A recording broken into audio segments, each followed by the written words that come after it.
Tonight, on Stories from Beyond the Dark, we find out exactly what Trevor Morwood is up to with the Fatu Machina. We'll also find out how turning into a bear can affect a man's marriage. Does your wife think it's a good or bad thing when you become a 500-pound wild animal that hibernates for months at a time? The answer may surprise you. We'll also answer more viewers' questions, which means more poorly veiled threats from a certain squirrel puppet. All this, and maybe even the meaning of life, on tonight's Stories from Beyond the Dark.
Welcome back to the Garage of Terror, Lodgers.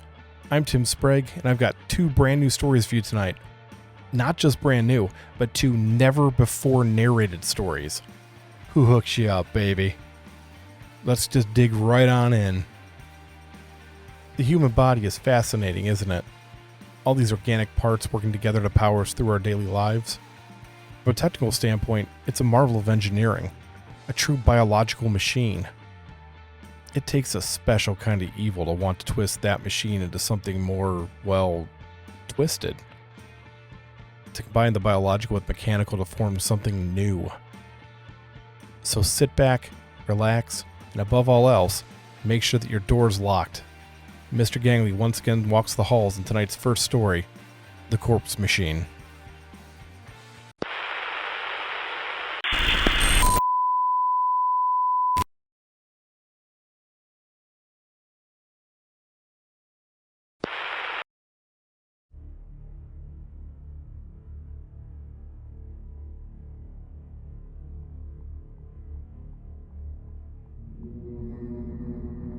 It was well after midnight when the knock came at my door.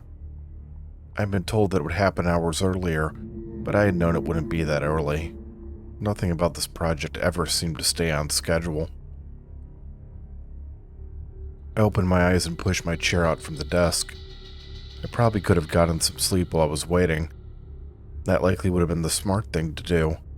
My body was used to only resting for short periods of time, though, and I wouldn't have been able to drift off even if I had wanted to.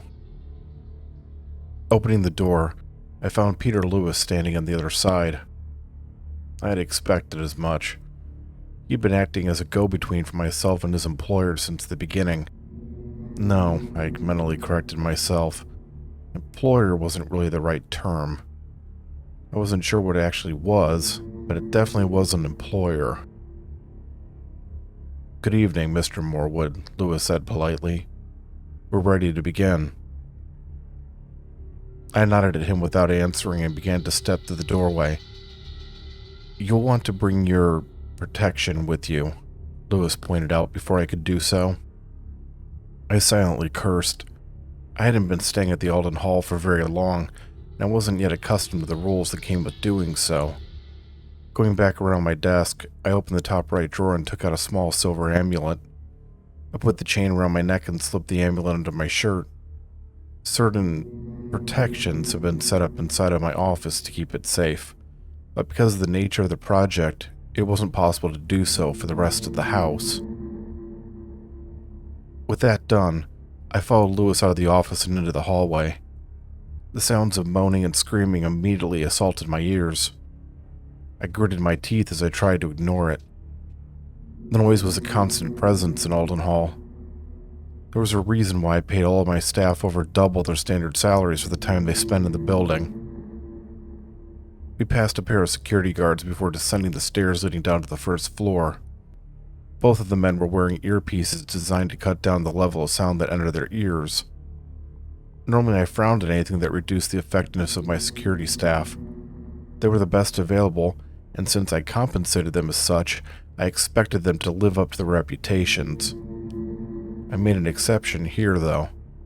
No matter how long someone stayed at Alden Hall, they didn't get used to the screaming. It was too unnatural to adapt to it. "Remind me," Lewis asked as we reached the bottom of the stairs. "Have you been down to see the machine yet?" "No," I told him, raising my voice to be heard over a particularly loud shriek. "I've been given updates, but I've never actually seen it." "I see. Would you like me to give you a general overview of it?" "That won't be necessary. I'd rather see it for myself and hear it from the horse's mouth." "Of course." Directly in front of us was the front door. We turned left to go down a side hallway, then made a second turn to go deeper into the mansion. At the end of the hall was a stone staircase that led down to a large chamber. It had once been the wine cellar, but during the heavy modifications of the structure and grounds it had been emptied out. On one wall now stood a bank of elevators. We crossed over to one, and Lewis swiped a key card through a reader next to it. The door slid open and we stepped inside.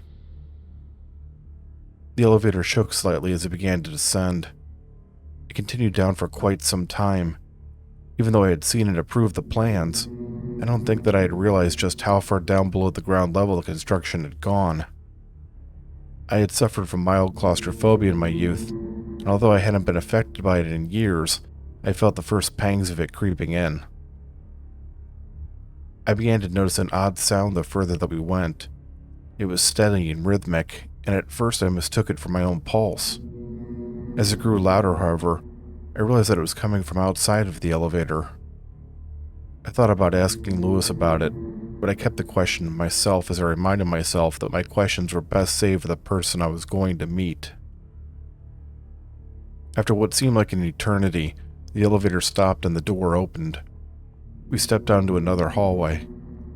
This one was different from the ones on the upper levels, however. Instead of being made of exquisitely shaped wood, it was instead constructed of metal. Iron, according to the blueprints. Long fluorescent lights lined the ceiling. The thumping noise was even louder here. Lewis didn't seem to notice as he led us through the tunnel. He spent the majority of his time in the lower levels, of course, so it was only natural that he was unfazed by the surroundings. He effortlessly led us through a series of twists and turns, not pausing when we passed guards, but still nodding at them politely.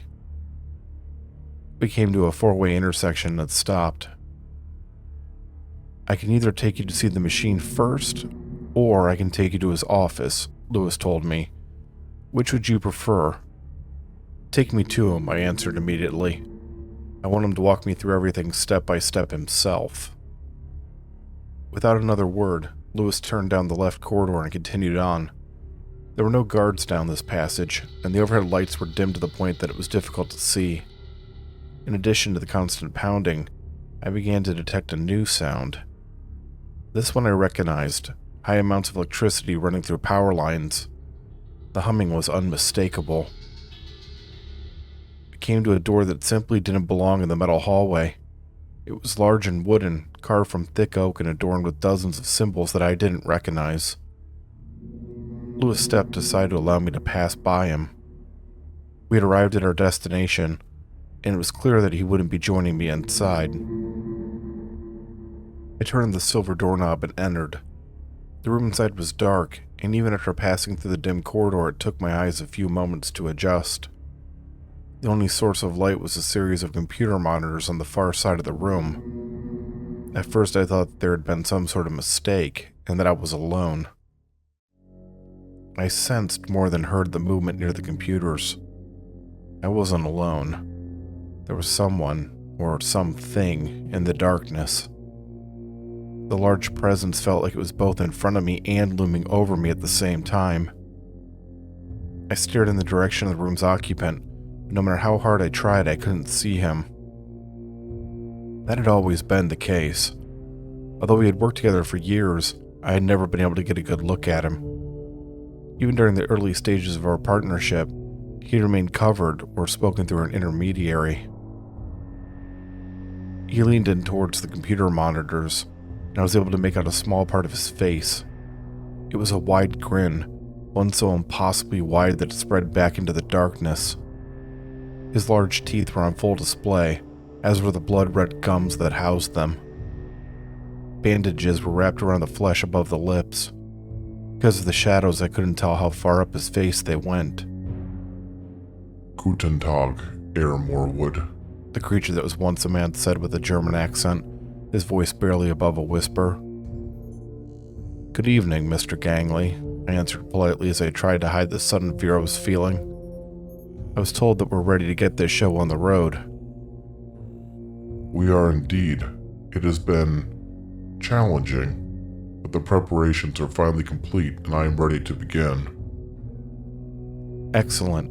I have to admit, I've been curious about what you've been doing down here.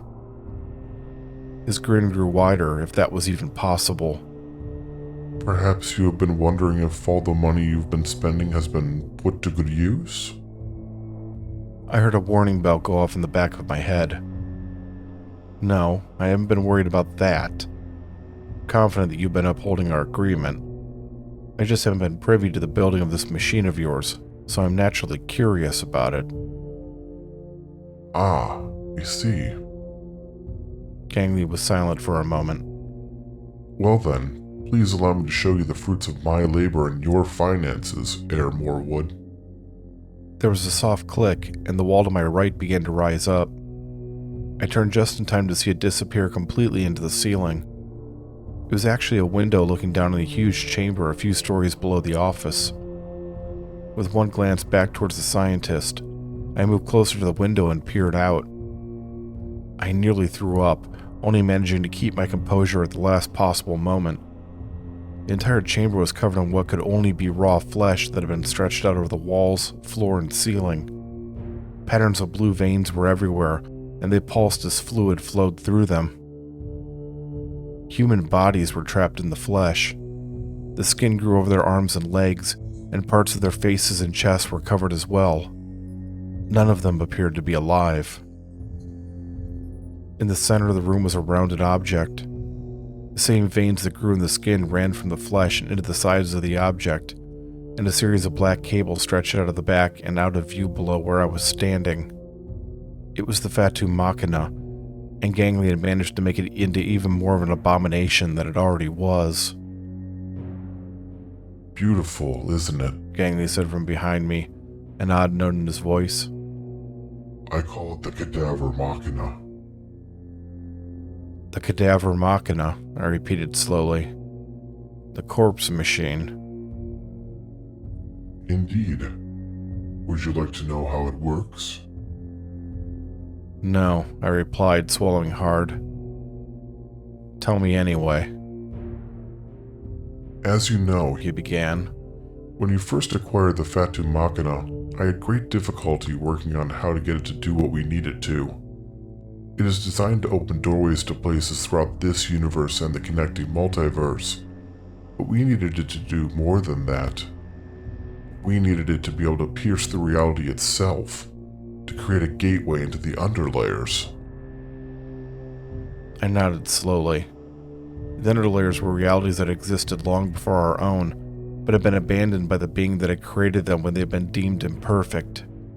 Figuring out how to gain access to them was complex, to say the least. I was convinced that the Fatu Machina was still key to doing this despite its limitations, Gangley continued. I knew that if I could just make adjustments, essentially reprogram it, I would be able to open that gateway. No matter what I tried, however, I was unsuccessful. The machinery of the Fatu Machina refused to be reconfigured. Refused? I asked. You're talking like it's alive. It is, in a sense. Not only is it mechanical, but there is an organic component to it as well. You're referring to the skull the machinery is attached to. The one that supposedly belonged to Adam, the first man. Gangley let out a hiss that I recognized as his way of laughing. It is a good story, but I doubt that the donor of that skull was someone from a myth. It is, however, from someone with tremendous power. When I realized that the Fatu Machina operates as both a mechanical and a biological machine, I knew it was needed. And that was? It was biological. It simply needed more biology.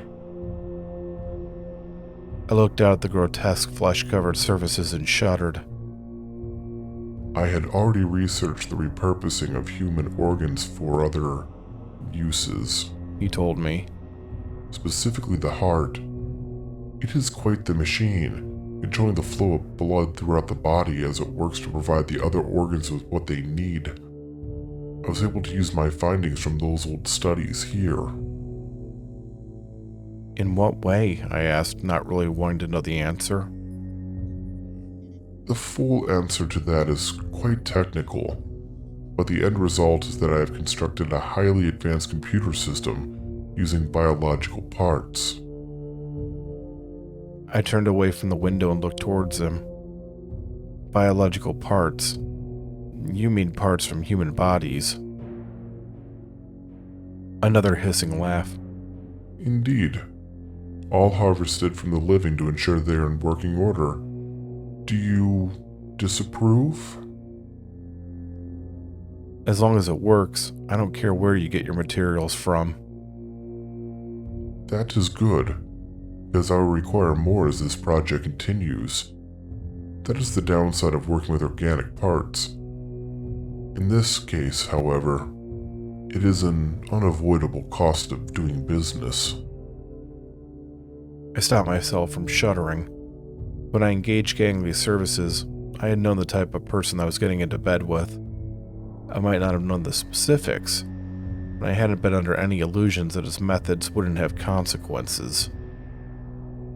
Miles upon miles of veins act as wires, He said. Hundreds of hearts standing for the circuits. You must have heard them beating on your way here. Lungs, kidneys, intestines, they've all been repurposed. The system is then converted into digital information through a large bank of heavily modified human brains. Once converted, it is filtered into the computers in my office. That seems impossible, I admitted. And yet, here it is, being presented to you. I assure you, Heir Morwood, this is quite real. Once I understood the workings of the Fatu Machina, everything else fell into place. Although I will admit that the power source for such a machine eluded me for some time. What do you mean? What we are requiring the device to do is far beyond the limits of what its power is capable of. Think of the Fatu Machina as, say, a drill. Small, precise, and capable of doing one thing very well. What we need for it to be is more like a jackhammer. It has to have the power to break through all of reality. Nothing of this world produces that much energy. Something in my mind clicked into place.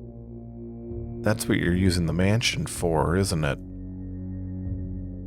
There was a brief pause, and I knew that I had surprised him. I allowed myself a small smile.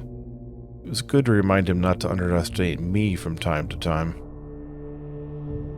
Impressive, Heir Morwood, Gangley said, the ghastly grin never slipping. That is indeed the case. I assume that means you worked out how Alden Manor provides this needed power supply? The smile on my face disappeared. I wasn't the only one reminding the other of their place. He had known that I wouldn't have an answer to his question before he asked it. I remained silent. Ah, I see, He said. Disappointing. Well then, I shall explain it to you. While there is no power source in this world strong enough to provide the energy required by the Cadaver Machina, we luckily have access to a second world of sorts. Spirits exude large amounts of psychokinetic energy when they manifest. Past experimentation has shown me how to harness this energy. How did you do that? I asked grudgingly. While I appreciate your scientific curiosity, I'm afraid that you wouldn't understand the process even if I explained it. I believe it's enough to say that I have the required knowledge and to leave it at that. His statement was meant to be bait, but I refused to take it. As he often did, he was testing me. "You're right, of course," I said, deciding to stroke his ego this time. "I assume that process is why you had me purchase so many haunted objects." Exactly. Gangley confirmed. Each of those objects is tied to a restless spirit. By bringing them under the same roof and stimulating them with a strong electromagnetic field, it causes high amounts of psychokinetic energy to build up so that it can be collected. In essence, it's trading electricity, a power source incompatible with the cadaver machina, for psychokinetic energy, one that is compatible. And everything, the machine, the modifications, the power source, it's all ready? It is. His grin somehow grew even broader. Shall I show you? I took a deep breath. Do it.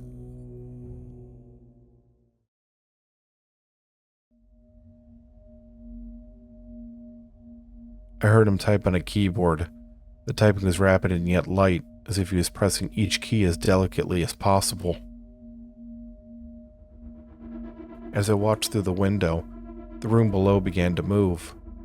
The skin covering all the surfaces started to pulse. I had a mental image of lungs expanding and contracting, which probably wasn't too far from the truth. The lights in the chamber dimmed as the floor started to shake. I glanced over at Gangley, but he had pulled away from the monitors and I couldn't see him anymore. I returned my attention to the lower chamber just in time to see the Fatu Machina begin to glow. I had seen the device used a number of times before this. Whenever it was operating, the eyes of the skull would glow in an unnatural light while the gears and the mechanical components turned. And that wasn't what was happening now. Instead, the light was coming from every part of the device. It was so bright that I wasn't able to look directly at it for more than a few seconds. The cadaver machina will open a gateway in 10 seconds. Gangley said from the shadows. 5 seconds. 1. The light coming from the Fatu Machina was extinguished. For a moment I wondered what had gone wrong, but then I felt it. The best way that I can describe it is as if a large invisible weight had been pressed down on me. A massive headache spiked behind my right eye, and my ears popped. Successful breach, Gangley said in a satisfied tone. A large black rectangle appeared in front of the Fatu Machina. Normally when it opened a doorway, the location it led to could be seen through the Terran space. This time, though, there was only darkness. It appears that visual contact isn't possible, Gangley said. No matter. I shall send through a probe to gather data. A door in the chamber opened, and a small robot rolled in on treads. It looked like one of the remote-controlled machines used by bomb disposal units. This one had a series of instruments attached to the sides and top. Without stopping, it headed towards the black portal and went through it. The probe works completely independently, Gangley told me. While communication through the gateway is not possible, it will gather as much information as possible within 10 minutes and then return on its own. How deep in the underlayers does this gateway lead? I asked. I do not know. That is part of what the probe is seeking to determine. If it is able to, I can use that information to open more precise gateways to specific locations within the underlayers with the cadaver machina. This initial breach was forced to be much more random. I blinked. Wait, so you're telling me that you don't know where this gateway goes? No. He hiss-laughed. Exciting, is it not? Before I could reply, there was a flurry of motion in the lower chamber. Something came rocketing out of the portal and smashed hard into one of the skin-covered walls. It was the probe that had been sent through, or, more accurately, what was left of it. Faster than I could process what was happening, a child stepped through the gateway and into the chamber. It was a girl of maybe 14 or 15, dressed in a simple black dress and matching shoes. Her brown hair was shoulder length. Her skin was extremely pale. She looked around the room emotionlessly. How fascinating, Gangley said quietly. Our first contact with a being from another reality. Maybe you should get security in there, I said slowly. She's probably the one that did that to the probe. A wise precaution. The door in the chamber opened, and a group of heavily armed guards in body armor entered. They pointed their weapons at the girl and waited. She turned her attention to them and simply stared back. Tell them to make contact, Air Lewis, Gangley instructed into a hidden microphone. A few seconds later, the guard in the middle of the group took a step forward. He lowered his rifle so that it wasn't pointing directly at the girl, but he kept it in position to immediately use it if necessary. Although he was facing away from me, I could tell that he was speaking to her. When he had finished, a long moment passed where nothing happened. Something felt off about this entire interaction, but I couldn't quite put my finger on what it was. The girl ended up answering that question for me. With no warning, her head split down the middle. There was no blood as the two flaps fell to the side, but a thick brown substance dripped down onto the floor. From inside the girl's neck emerged a large black object. It looked like a leafless tree with black bark and crooked limbs. It quickly grew to roughly 2 feet tall before stopping and twisting from side to side. The guards seemed stunned by what they were seeing. None of them opened fire, which was either due to fear or was a testament to their training. Suddenly, a number of the tree limbs lashed out, quickly growing longer as they approached the guard that had spoken to the girl. Before he could react, the limbs punched right through his body armor and into his body. He convulsed violently before falling lifeless to the floor. The other guards opened fire. Their bullets tore into the girl's body, shredding clothing and skin. More bark was exposed. The weapons didn't seem to harm the tree itself, though, and each time it struck back, another one of the guards was impaled on its limbs. As I watched, the first guard got back to his feet awkwardly. He reached up and removed his helmet. I couldn't help but gasp. Black twigs were growing out of his eyes and mouth. He stumbled forward and grabbed one of the remaining guards before throwing him to the floor. Fascinating, Gangley whispered. The creature appears to plant new versions of itself in its victims. The growth rate is incredible. We have to stop that thing, I snapped. Now, if it gets out into the world. Yes, I see your point. Do not worry, Air Morwood. I have certain contingencies in place. While the fight continued, the gateway closed as the cadaver machina was shut down. The platform holding the Fatu Machina lowered down into the floor and disappeared from sight as a metal plate slid into place over it. The two guards that hadn't yet been killed or infested rushed out of the chamber, and the door slammed shut behind them. The panel that had been covering the window when I had first come to the office slid back down into place. "What's happening?" I demanded. I have initiated an incineration sequence, Gangley explained. Everything living in that chamber will be reduced to ash. But the Fatu Machina... It will not be damaged. The room that it is stored in when it is not in use is perhaps the most secure room in the world. The flames and heat will not reach it. Ah, there. The deed is finished. The panel raised back up. The flesh on the floor and walls was charred black and burned off in most places. Both the guards and the visitor from the underlayers were nothing more than dark outlines on the ground. I believe that I can salvage the information collected by the probe, Gangley said. It is designed to withstand highly dangerous conditions. The organic components of the cadaver machina can be replaced. After all, there are always more humans to harvest. I stared at that hideous grin, the teeth once again illuminated by the computer monitors as I noticed the joy in his whispery voice. All in all, I'd say this test was a complete success, He declared. Wouldn't you agree?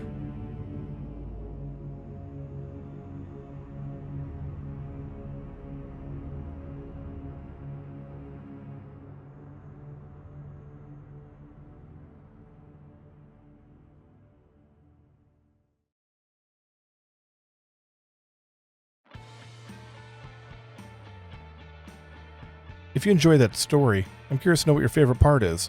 Let me know down in the comments. But now, it's time to check in with someone that I don't have to know his favorite part because I already know that it's the incredibly high body count that got racked up during the construction of the corpse machine. That's right, folks.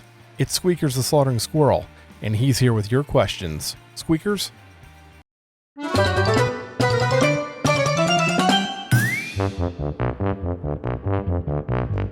Ta-da! It's me, Squeakers, and look, it's you, my future meat sacrifices. How are you this fine night, Squeakers? Oh, I can't complain. Neither can the guy I'm standing on. It's amazing how removing someone's tongue stops all of that before it can even start. Let's get down to brass tacks. Ironically, brass tacks is also what old Murray here is being made to kneel on. Today's question comes from the YouTube community page. It was written by MissJudge6969. MissJudge6969 says, I want to know how you guys met, and how did you get the idea to do the channel? You were both amazing and talented writers. WTF. We should just ignore the part about being amazing and talented, because that was clearly sarcasm.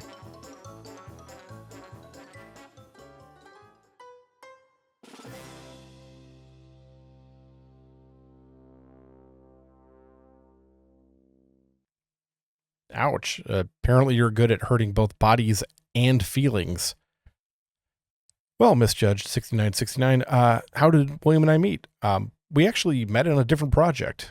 There was another writer that was trying to bring together a group of writers to do sort of a compilation book. And William and I were two of the writers that were contacted about that. That project ended up falling through, but the back and forth that William and I had while we were creating that and getting our stories put together, that stuck with us. So we kept in contact. We, sent texts back and forth. We sent emails back and forth. And then I approached William with the idea about doing a YouTube channel in terms of narration. Both of us had a lot of stories that had been narrated by other channels, but when someone else narrates your story, something gets lost in translation. Like, it's never exactly the way that you imagined it in your head. There's nothing wrong with that. Everybody interprets stories differently, but we wanted to have some place where our stories were going to be exactly the way that we intended. And yeah, I think if we're being a little bit honest here, maybe also because the narrators tend to get a lot more of the credit than the writers do, when really it's a 50-50 partnership. So we created the channel because we wanted to do that and to bring things ourselves to viewers. And we also wanted to do a long ongoing story like there is on the Last Lodge channel now. That's impossible to do with other narrators. There's just not enough time to be able to do it. So we have complete control of the story now, and that's the way we wanted it. So that ends up being where the channel came from. As for the part about being amazing and talented writers, I very much appreciate that. Thank you for the little stroke of the old ego. It's always great to hear that sort of thing, because a lot of times all you hear are the negatives. So hearing the positive, that made my day. So thank you very much. So I hope that answers your question. As always, Lodgers, if you've got a question you like answered, no matter how serious or absurd it is, leave it down in the comments.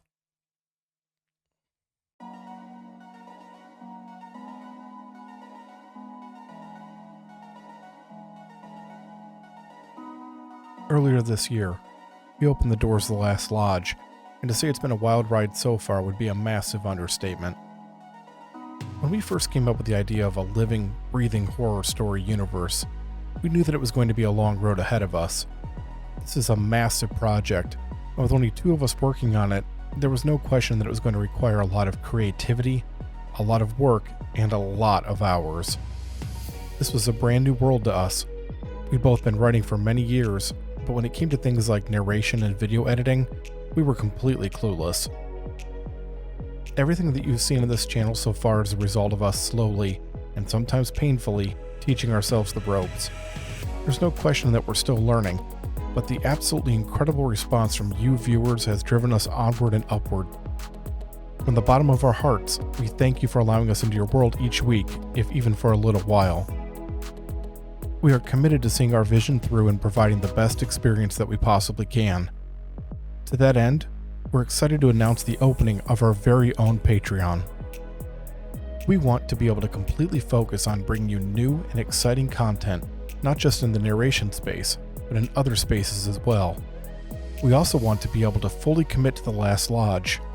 Our ultimate goal is to get to a place where we can massively expand the amount and type of content that we provide to our viewers. Through the incredibly generous support of you viewers, we're hoping to be able to bring in new and up-to-date equipment to help us towards this goal, as well as eventually transition into a place in our lives where creating and releasing new content becomes our full-time careers. That's where Patreon comes in. To say thank you for your support, we'll be offering exclusive content to our supporters, with each tier bringing things that we hope you find fun and exciting. As The Last Lodge continues to grow, the benefits will only continue to grow as well. If you're able to, please consider supporting us through Patreon. We take your support seriously, and we'll be using it to grow, expand, and provide you with the best experience that we possibly can. With your help, the sky is truly the limit for the horror and horror-related content that we can create and offer.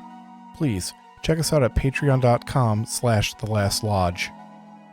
If you're not able to be a Patreon at this time, don't worry. We're committed to always keeping our currently at least once a week content available to everyone on YouTube. Again, to everyone that's provided the positive messages that keep us going, and both the comments and critiques of the channel, thank you. You're the best community we could have ever hoped for, and we hope that you continue to enjoy what we're creating. And remember, now that the lodge doors are open, all things are possible.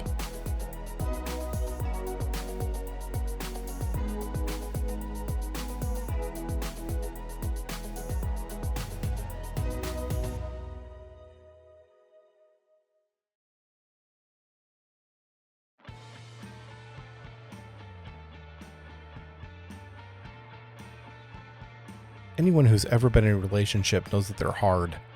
Some of them end up being impossible, and that's when they collapse. The rarest relationships, what can be considered the unicorn of the bunch, are the ones that truly succeed. Those seem to be the only ones that you hear about, though. The terrible ones, and then the amazing ones. No one ever wants to talk about the ones that simply keep going when there's not much there. Two people go through life connected in concept, but in reality, separate. That's where our second of two stories, Another Stories from Beyond the Dark exclusive, begins. A husband and wife exist in a marriage that, although it once burned bright, is now dim and cold. Without knowing it, they're waiting for something to reignite them. That something is already waiting for them at a lonely farmhouse, but the world it opens to them will forever change them and present them with a darkness they couldn't possibly have imagined. I hope you all enjoy Of Bear and Owl.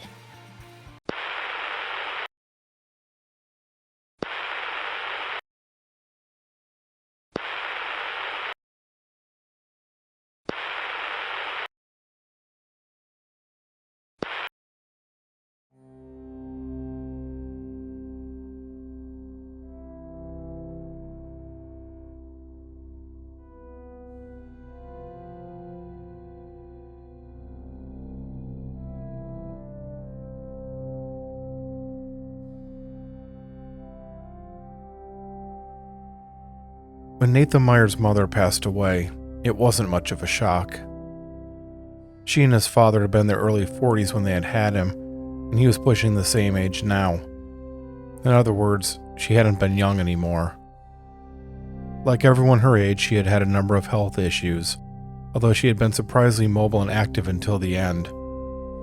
The signs were there that the end was near, though, even if he hadn't wanted to see them. He supposed what made her passing so difficult to process was that it happened almost instantly. His father had suffered from Alzheimer's for years before he had died. Day after day, the man had deteriorated until there hadn't been anything left of the man that had helped raise him. It hadn't been like that for his mother. She had gone to bed one night and simply hadn't woken up the next morning. Nathan was grateful that she hadn't suffered, of course, but a more selfish part of him wished that there had been more time to properly say goodbye. Putting aside personal sentiment, the one thing that no one is really prepared for when it comes to the passing of a parent is the amount of work that needs to be done by the surviving family. Nathan was an only child, so all of that work fell on his shoulders. His mother's lawyer had been able to handle a good portion of it, but there was still a lot of paperwork that needed to be taken care of, not to mention the necessary labor of packing up a person's entire life into boxes. He and his wife Anne discussed things the day after they received the news, and they decided that the easiest way to handle things would be for him to take a week off of work so that they could concentrate on getting things taken care of. He was grateful that she would be with him during the process, but he hadn't expected her to offer. Their relationship had been on the rocks for quite some time. Neither of them had done anything to harm the relationship, at least not intentionally. It's one of those things where people just start to drift apart. He wasn't sure why, and he couldn't point to an exact moment where everything had changed. It just sort of had happened. They still cared about each other, though, and she knew how much his mother had meant to him. On a rather appropriately cold and rainy Saturday morning, they packed their suitcases into the trunk of their car and began the 10-hour drive from their home to his parents' old farmhouse. Most of the trip was spent in silence. It wasn't an uncomfortable silence, or if it wasn't enough that Nathan noticed. They just didn't have anything to say to one another. Despite them traveling through 3 different states, the rain didn't stop. If anything, it came down harder the longer that they drove. The downpour caused some delays, and between that and stopping for meals, the sun had set and night had fallen by the time they arrived at the long gravel driveway leading to the farmhouse. They had decided to stay at the house while they were in town. Not only would it save them the cost of a hotel, it also made packing more convenient. He used the spare key his mother had given him decades earlier, and they went inside. Since it was late, they called it a night and went to bed. Anne took the spare bedroom while he slept in the same room that he had almost every night until he was 18. Nathan woke up early the next morning, over an hour before the sun would rise. That hadn't been the plan. In fact, with as long as the previous day's drive had been, he would have preferred to sleep in. Unfortunately, that wasn't how his body worked. He was so programmed to get up at a certain time during the work week that he automatically woke up around that time even without an alarm.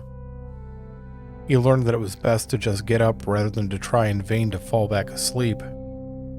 Being careful not to wake up Anne, he left his old room and went downstairs to the kitchen. It was a surreal feeling being back in his childhood home.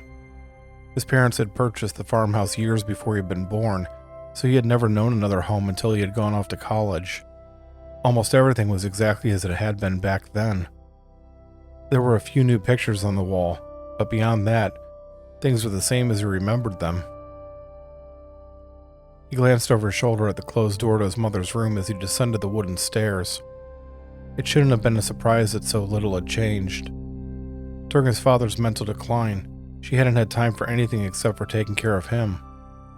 Something of her went with him when he had died, and she hadn't had the desire to change things after he had gone.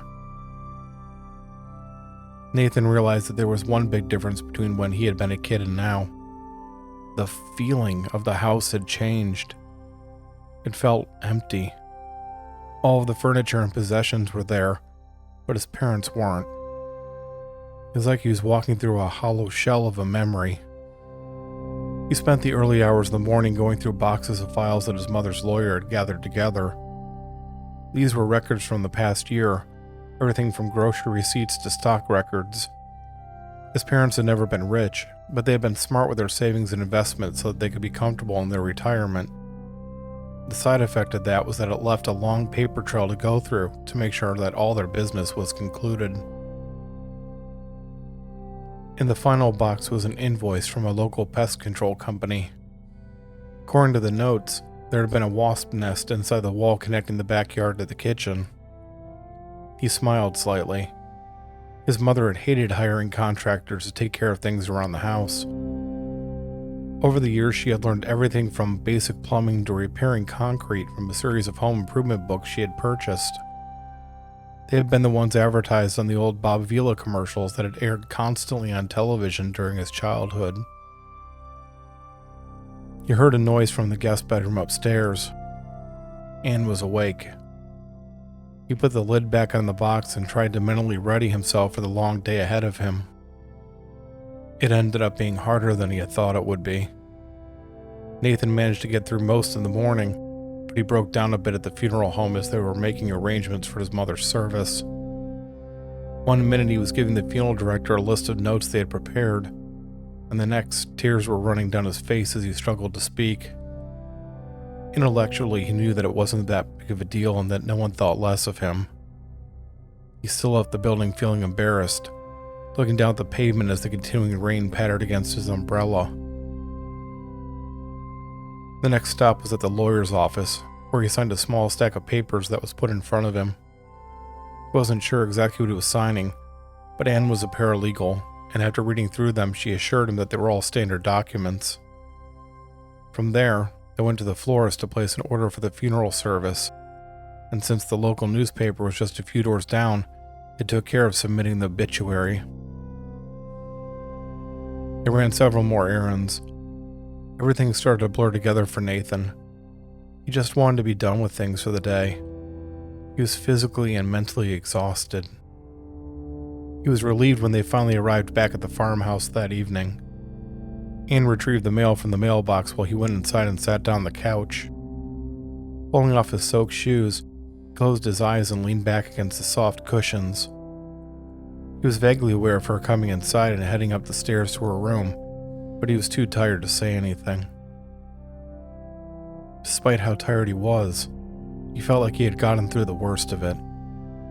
The next day would be more physically taxing as they began the packing process, but he preferred that to the mental toll the current day had taken. He sighed as he started to drift off. Anne called his name from up in the bedroom. He opened his eyes and frowned. Something had to be wrong. Most of their evenings over the past 3 to 4 months have been spent in different rooms in the same house, quietly going about their own lives while interacting as little as possible. Nathan forced himself to get off the couch and went up the stairs to see what was going on. Anne was sitting on the bed, her legs crossed under her and an open brown package in her lap. A few unopened letters were piled neatly off to one side. "Take a look at these," she said before he could ask her why she had called for him. She opened the flaps of the box further. He moved closer and sat down on the bed beside her. Inside the box were 2 similar but distinct objects. They appeared to be some kind of masks, not plastic but instead carved from wood. He reached in and took one of them out to examine it more closely. The mask he was holding was light, and the dark wood was rough to the touch. It was roughly triangular, with the top being the widest and the rest growing more narrow as it drew closer to the bottom. 2 pointed ears adorned the crown. A pair of long teeth protruded from the base. 2 eye holes had been cut into it, their teardrop shapes giving the face a sense of anger and intensity. It was the face of a bear. He turned the mask over and examined the back. 2 leather straps were attached to it. Each had a buckle that would allow the wearer to attach it tightly to their head so it wouldn't slip off. Anne held up the second mask. It was carved in the shape of an owl's face. The wood was much lighter in color than the bear mask, and the long beak and high brow had obviously been carved with great care. "This was in today's mail," she told him. "Return address is local with the name S. Pembroke on it." S. Pembroke, Nathan repeated. "I don't recognize the name. It's probably the name of the person who sold them to Mom. Her mother must have ordered them before she..." Anne broke off the sentence. "I'm sorry, that was... No, it's okay. I know you wouldn't..." He took a deep breath. Was there a packing slip or something? No, nothing. There was a long moment of silence before she spoke again. I think the rain finally stopped. Nathan looked out the nearby window. She was right. The seemingly endless downpour had finally ceased. He turned his attention back to her and found that she was looking away from him and chewing on her bottom lip. She only did that when she was feeling uncomfortable. He turned his eyes towards the floor. They had been madly in love with each other since the first night they had met in college. How had they gotten to the point where they didn't feel comfortable just being in the same room with one another? "Hey, would you do me a favor?" he asked as an idea came to him. "Would you come downstairs with me?" "What?" Anne asked as she blinked confusion. "Why?" "There's something that I want to show you. Please?" Yeah, sure." She followed him down the stairs and into the kitchen. He opened the large glass door and led her out onto the brick patio in the backyard. It was growing dark, but the clouds had parted, and the last remaining rays of the setting sun colored the sky a deep purple. The nearest neighbors were over a mile away, and the property was surrounded on 3 sides by woods. He led her over to the middle of the backyard and stopped. "What are we doing, Nathan?" Anne asked, folding her arms against her chest. "I'm tired, and tomorrow's going to be another long day." "I know, but this is worth it," he assured her. "Close your eyes." "I don't think... just trust me. Please, close your eyes and take a deep breath." She hesitated, but she did as he asked. Her expression immediately changed. She had been born and raised in New York City. She hadn't spent much time outside of cities in general. This was the first time she had ever experienced the fresh scent of pine trees and ozone after a heavy rain. He watched as she inhaled the clean air deep into her lungs. "Oh," she said in a voice barely above a whisper. "Oh my. That's fantastic." "Isn't it?" he agreed. "I've always loved that smell. I used to sit on this old porch swing we had for hours after it rained, just breathing the air and listening to the crickets." "Well, you're right. This is definitely worth it." She opened her eyes and looked at him, and for the briefest of moments it was like they were how they used to be. That moment was quickly over, however, and the smile slid from her face. They stood there awkwardly for a couple of minutes. "You brought the mask with you," Nathan said, more to end the silence than out of any real need to say it. She lifted the owl mask she was carrying and looked at it in confusion. "I didn't even realize I was still holding it," she admitted. "You brought yours, too." It was his turn to be surprised. Clenched in his hand was the wooden bear mask. In his hurry to bring her outside, he must have forgotten to put it back in the box. "They're odd, aren't they?" she asked as she carefully examined every inch of her mask. "They certainly look strange," he agreed. "No, I mean, yes, they do, but that's not what I meant. What I meant was... I don't know what I mean. You don't feel it?" Nathan watched her as she fell silent. Her eyes never left the mask, and he got the distinct feeling that she hadn't stopped talking because she had fully finished conveying her thoughts. It was more like she had forgotten that he was standing there, that they had been conversing in the first place. Full attention was on the owl mask in her hands. He looked down at the mask he was holding. He didn't say anything, but he thought that he knew what she had meant. The mask felt strange in his grip. He ran his fingers over the wood. It was unblemished. It had been lovingly worked and sanded until it was completely smooth to the touch. There was something else there, though. He couldn't see it. Couldn't feel it either. Not exactly. It was more like he sensed it, or that he instinctively knew that something unseen was present. Despite all evidence to the contrary, there was no doubt in his mind that the wooden mask was covered in coarse fur. He didn't know that he was putting the mask up to his face until the wood was already pressing against his skin. The leather straps slid over the back of his head and fit him perfectly, like they had been set just for him. His hands fell to his side. He looked over at Anne just in time to see her own mask being put into place. He closed his eyes, and when he opened them again, everything had changed. The world around him was no longer dim with the coming night. Everything was vibrant and sharp despite the shadows. He felt as if he was seeing the world for the very first time. His nostrils were filled with the smells of the yard and woods. The pine scent that he remembered so well from his childhood was heightened, intense but welcoming as it seemed to beckon him towards the trees. He could smell the wet grass under his feet. He could tell by the odor in the wind that more rain would fall soon. There was another smell, one that was stronger than all others. It pulled at him and demanded his attention. He returned his gaze to Anne. She stared back at him in silence, her head tilted to one side and her eyes unreadable through the holes in the mask. He could see every pore in the wood, every tiny imperfection in the grain. He could smell the unseen feathers covering her. She was Owl, and she was glorious. Owl turned her head towards the woods. Yes, she was right, of course. Now was the time for the hunt. They'd done this hundreds, thousands of times before. It was ritual as much as it was survival. As one, they turned and raced off across the yard.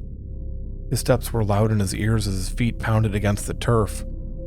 Owl's movements, as always, were silent as she glided through the air like a spirit moving through the darkness. They broke through the tree line and continued into the woods. There were no paths to follow, but they didn't need any. Bear quickly picked up the scent of another animal, and he turned to pursue it. He felt the soft change in the air as Owl adjusted to stay with him. He plunged through the brush eagerly, using both his arms and legs to propel himself forward.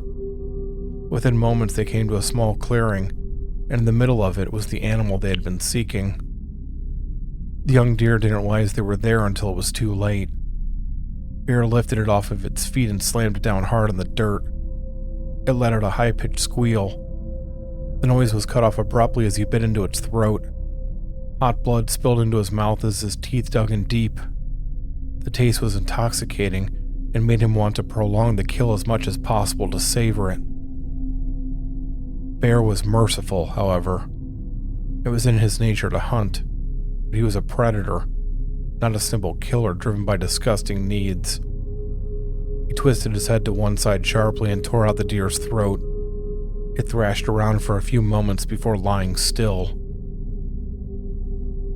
Owl descended from the thick tree branch he had been perched on, was once again at his side. She did not usually participate in the kill. She was perfectly capable of bringing down prey when she needed to, but Bear with his teeth and claws was better equipped to end the hunt most of the time.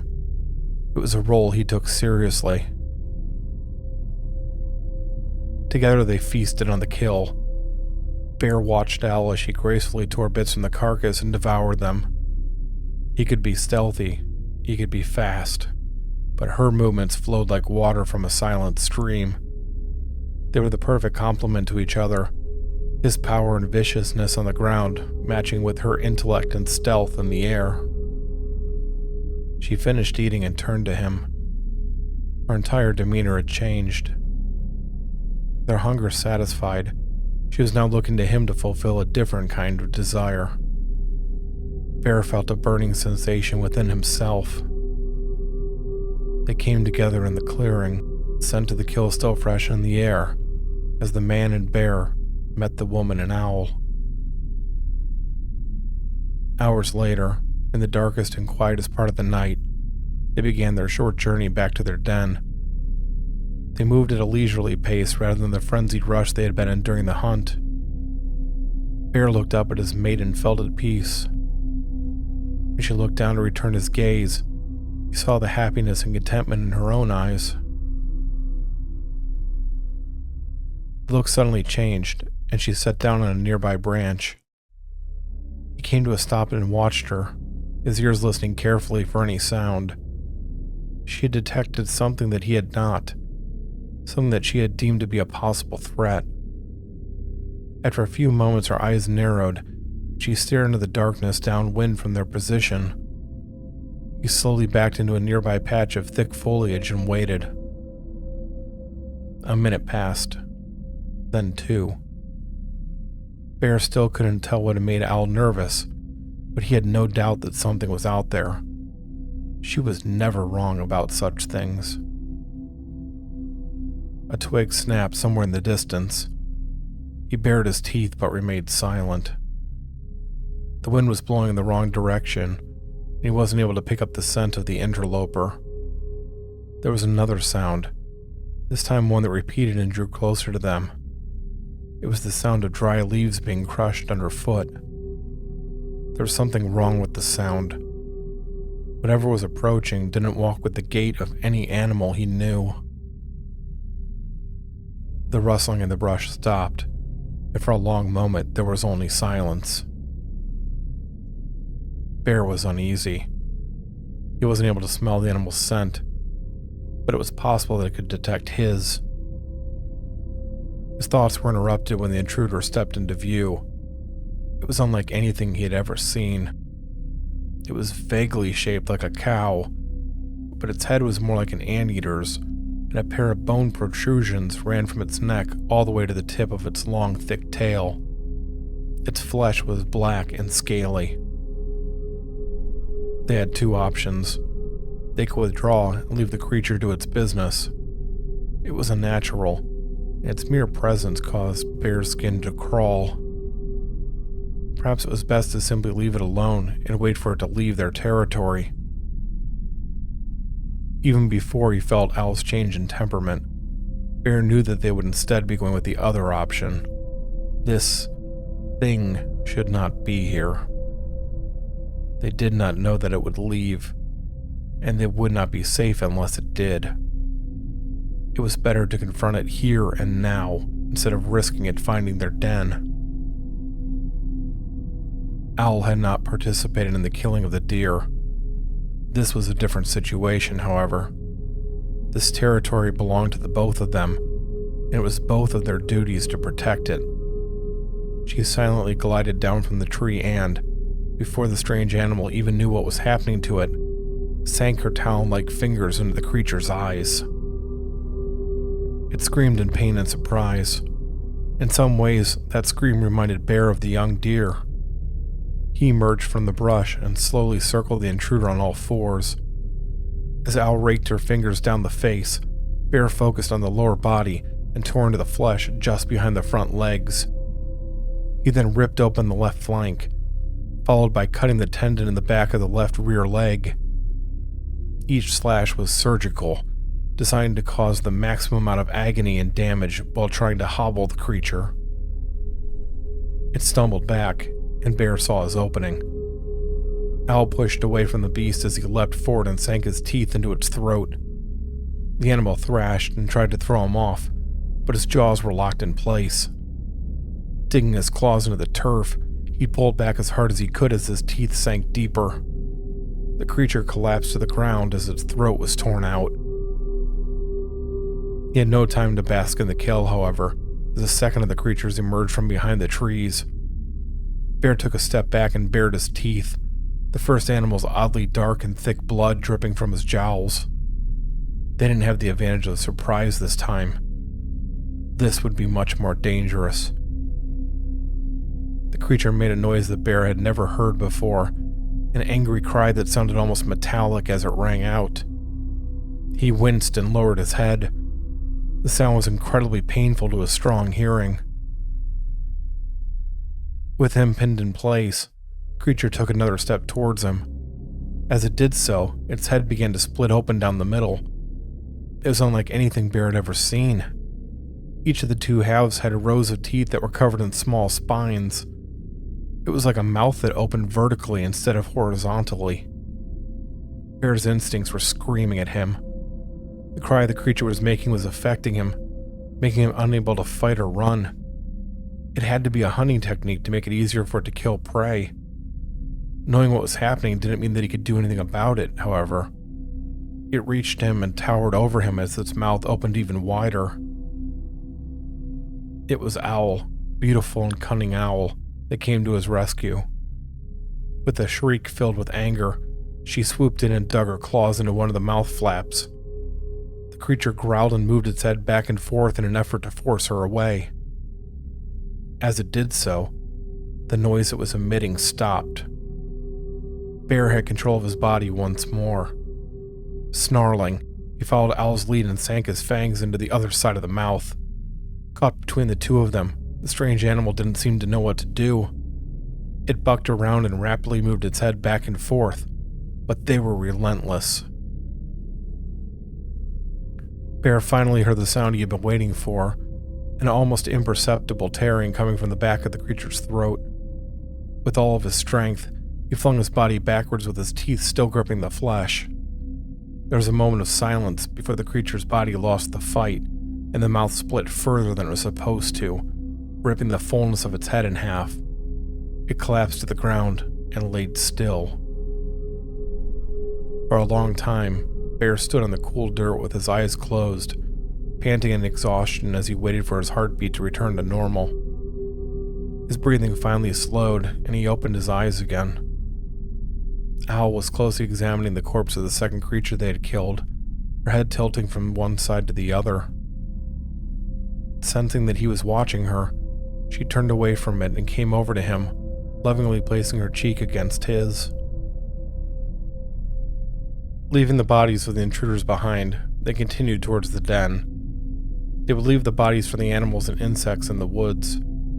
As they shriveled and decayed, it would serve as a warning to others that would seek to enter their territory.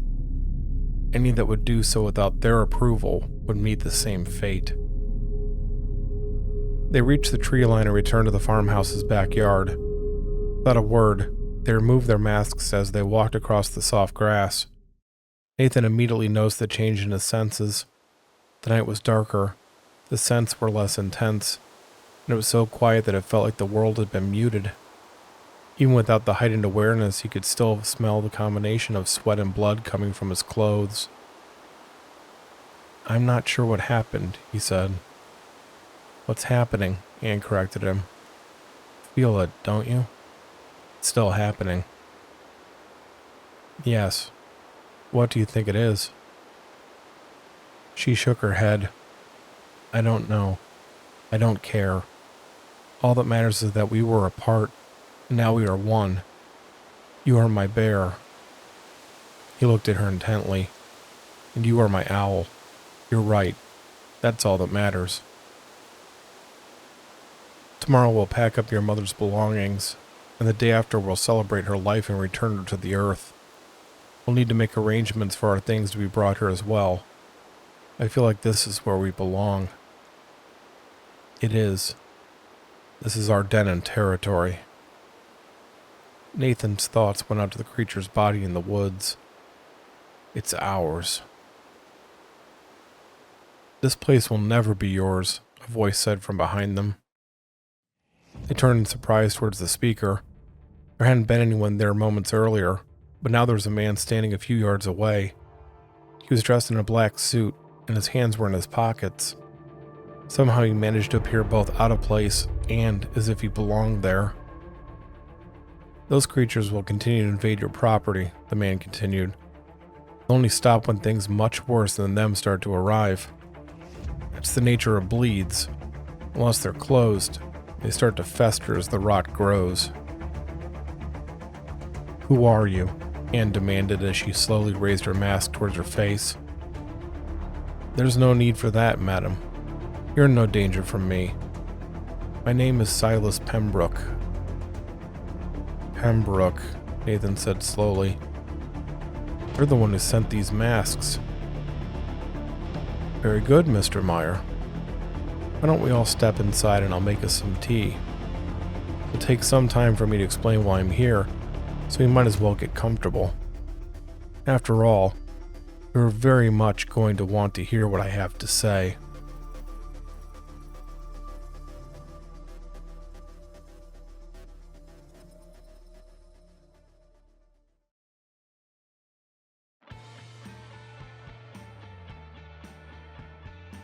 And there you have it, another chapter in a non-canon July storyline in the books.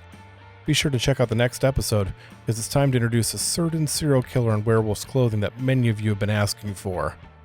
Good night, lodgers, and remember, if it's late at night and you hear your door creaking open, it's already too late.